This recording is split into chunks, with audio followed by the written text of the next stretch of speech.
ওয়াহাবি, তবলিগি, মওদুদি, জামাতি, খারেজি, রাফেজি, শিয়া, মুতাজিলা, কাদরিয়া, জবরিয়া যত ফিরকা হয়েছে এগুলা সব হয়তো কেউ আহলে বাইতে রসুলের বিদ্বেষ পোষণ করে হয়েছে, কেউ হয়তো সাহাবায়ে কেরামের বিদ্বেষ পোষণ করে হয়েছে, কেউ হয়তো আউলিয়া কেরামের বিদ্বেষ পোষণ করে হয়েছে, কেউ হয়তো আইমাই কেরামের প্রতি বিদ্বেষ পোষণ করে হয়েছে। এক একটা ধর্মের এক একটা মতবাদের সৃষ্টি এক একটা বিদ্বেষের কারণে। আল্লাহ নবীকে নূরের তৈরি বলেছেন, নূরের সৃষ্টি বলেছেন, এটা সে মানতে পারে না যে উনি কেমন নূর হবে, আমি তো নূর না। তো তুমি নূর হও না সেই জন্য নবীকে নূর মানবে না, এটা কোন ধরনের কথা? এটা হচ্ছে হিংসা। নবীকে আল্লাহ তাআলা অদৃশ্য জ্ঞানের অধিকারী বানিয়েছেন, সে এটাকে মানতে পারে না যে না নবী তো আমাদের মতো একজন। নবীকে আল্লাহ তাআলা হাজির ও নাজির বলছেন, সে মানতে পারে না যে উনি তো মরে গেছে, নাউজুবিল্লাহ, উনি কেমন হাজির নাজির হবেন। নবীকে হায়াত নবী মানতে পারে না, জিন্দা নবী মানতে পারে না, নবীকে কল্যাণকারী মানতে পারে না, নবী পরের কল্যাণকারী এটা মানতে পারে না, নবী হাসরের মাঠে শাফাআতকারী এটা মানতে পারে না।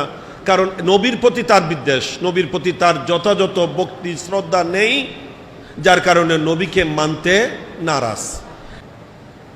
এই জন্য ইহুদি ধর্মে থেকে আল্লাহকে রব মানলে হবে না, নাসরা ধর্মে থেকে আল্লাহকে রব মানলে হবে না, হিন্দু ধর্ম থেকে উপরওয়ালা বললে হবে না, বৌদ্ধ ধর্ম থেকে গড স্রষ্টা বললে হবে না।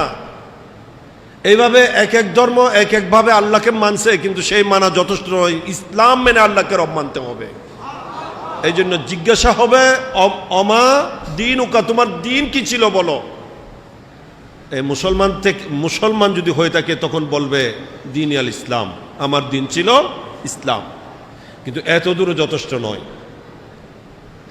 ইসলাম মেনে আল্লাহকে রব মানাও যথেষ্ট নয়। তাহলে তো তৃতীয় প্রশ্নের প্রয়োজন ছিল না।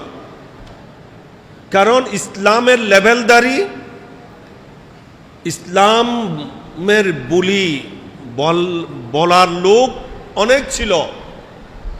ইসলামের মধ্যেও এই বাগিয়াম বাইনাহুম, আলেম ওলামার প্রতি বিদ্বেষ, আইমাই কেরামের প্রতি বিদ্বেষ, সাহাবাই কেরামের প্রতি বিদ্বেষ, আহলে বাইত রসুলের প্রতি বিদ্বেষ, এমনকি খুদ নবীর প্রতি বিদ্বেষ।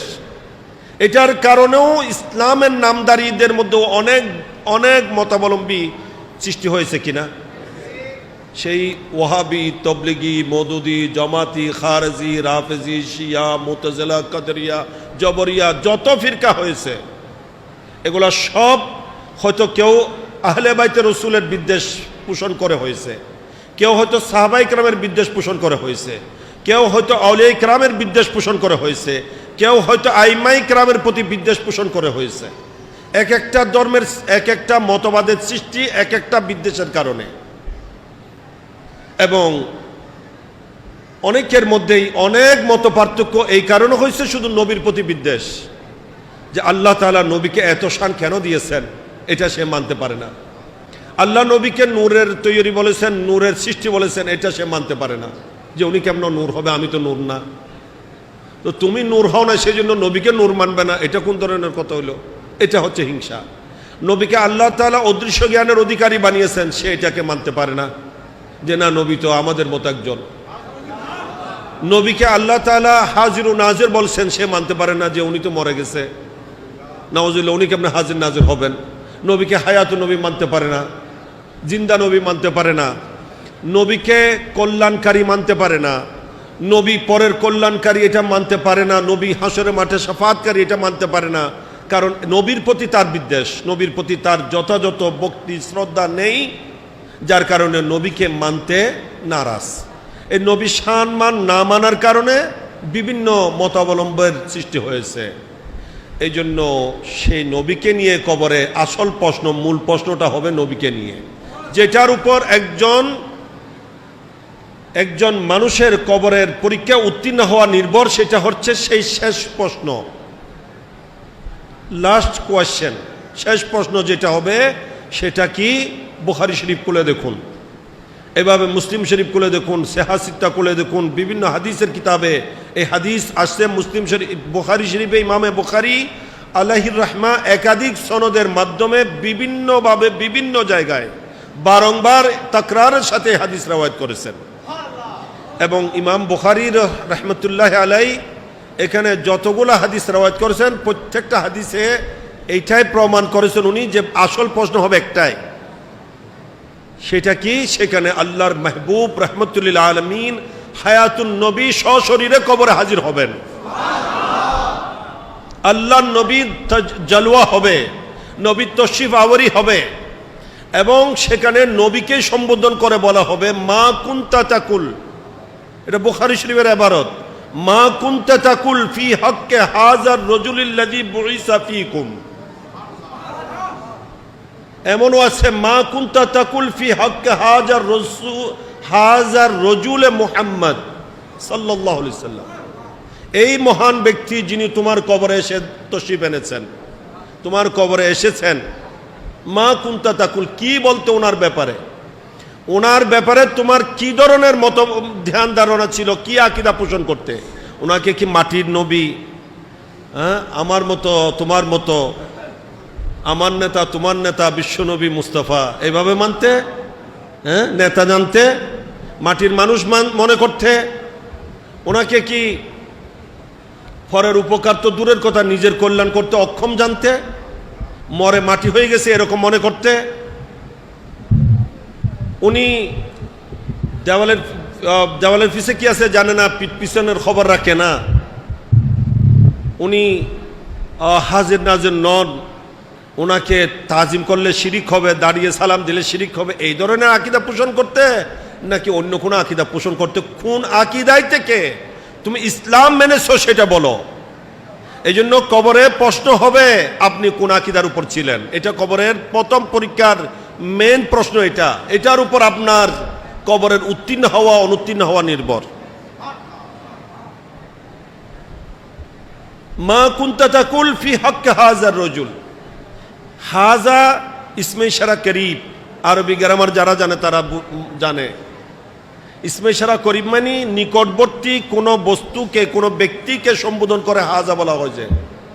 এখানে নবী দূরে নয়, নবী কাছে, এই নয় কবর থেকে সোনার মদিনার নবীকে দেখানো হবে, নয় প্রত্যেক জনের কবরে নবী শুভাগমন করবেন। এখানে নবীকে দেখিয়ে বলা হবে যে ইনাকে তুমি কি বলতে, ওনার সম্পর্কে কি আকীদা রাখতে, কি বিশ্বাস রাখতে, ওনাকে কোন ধরনের মানতে, কোন ধরনের বলতে ওনার ব্যাপারে। নবী বলছেন সেই সময় বাতিলপন্থী যারা, তারা বলবে আমরা মানুষ যেভাবে বলতো সেভাবে বলতাম। হায় হায়, হা হা লা আদরি, ইস আমি তো জানি না, আমি কিছু জানতাম না, আমাদের নেতারা হুজুররা যেভাবে বলতো আমরাও ওইভাবে বলছি, আমি কিছু জানি না। তখন তাকে ফেরেশতা ধমক দিয়ে বলবে যে নিজে তো জানোস না, যারা জানতো তাদের অনুসরণ করস নাই। তোমার আল্লাহ বলাও, আল্লাহকে রব বলাও অ্যাকসেপ্ট নয়, গ্যারান্টেড নয়, তোমার ইসলামকে দিন বলাও গ্যারান্টেড নয়, যেহেতু তুমি নবীকে চিনতে পারো নাই। আর যারা সুন্নি আকীদার হবে, যারা সঠিক আকীদা আহলে সুন্নাত ওয়াল জামাতের অনুসারী, যারা নবীকে আল্লাহর হাবিব হিসেবে জানেন, নূরের নবী হিসেবে জানেন, আলেমে মা খান ও মা ইয়াকুন হিসেবে জানেন, উদ্দেশ্যের সংবাদদাতা হিসেবে জানেছেন, যারা নবীকে, নবীর তাজিমকে আর ওয়াজিব ফরজ হিসেবে জেনেছেন, দিন হিসেবে জেনেছেন, যারা নবীকে জিন্দা নবী মেনেছেন, যারা নবীকে হাজির নাজির হিসেবে জেনেছেন, যারা নবীর প্রেমে সারা জীবন নবীকে হাজির নাজির জেনে ইয়া নবী সালাম আলাইকা বলেছে, তারা সেখানে বলবে ইনি তো আমার সেই রহমতুল লিল আলামিন নবী, ইনি তো আমার সেই দয়ার নবী, যে নবীর জন্য সারা জীবন নবীকে স্মরণ করেছি, নবীর জন্য টাকা পয়সা উৎসর্গ করেছি, কোরবান করেছি, নবীর মিলাদ পড়েছি, দরুদ সালাম পড়েছি, নামাজও নবীকে আসসালামু আলাইকা আইয়ুহান নবী ওয়া রাহমাতুল্লাহি ওয়া বারাকাতুহু বলে সালাম দিয়েছিলাম, প্রতি জুমায় যে নবীকে ইয়া নবী সালাম আলাইকা বলে সালাম জানিয়েছিলাম, মুস্তাফা জানে রহমত ফেলাকু সালাম বলে সালাম জানাইতাম, সেই দয়াল নবী তো আমার নবী। তখন ফেরেশতা বলবে বান্দা তুমি তো পরীক্ষায় পাশ করেছো, তুমি পরীক্ষা উত্তীর্ণ হয়েছো, সারা জীবন কষ্ট করেছো, এবার আর কষ্ট করতে হবে না।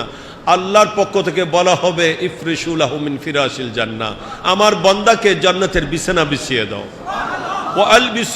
ওয়ালবিসু লাহু মিন লিবাসিল জান্নাহ, আমার বান্দাকে জান্নাতের লিবাস পরিধান করে দাও, জান্নাতের পোশাক পরিধান করে দাও।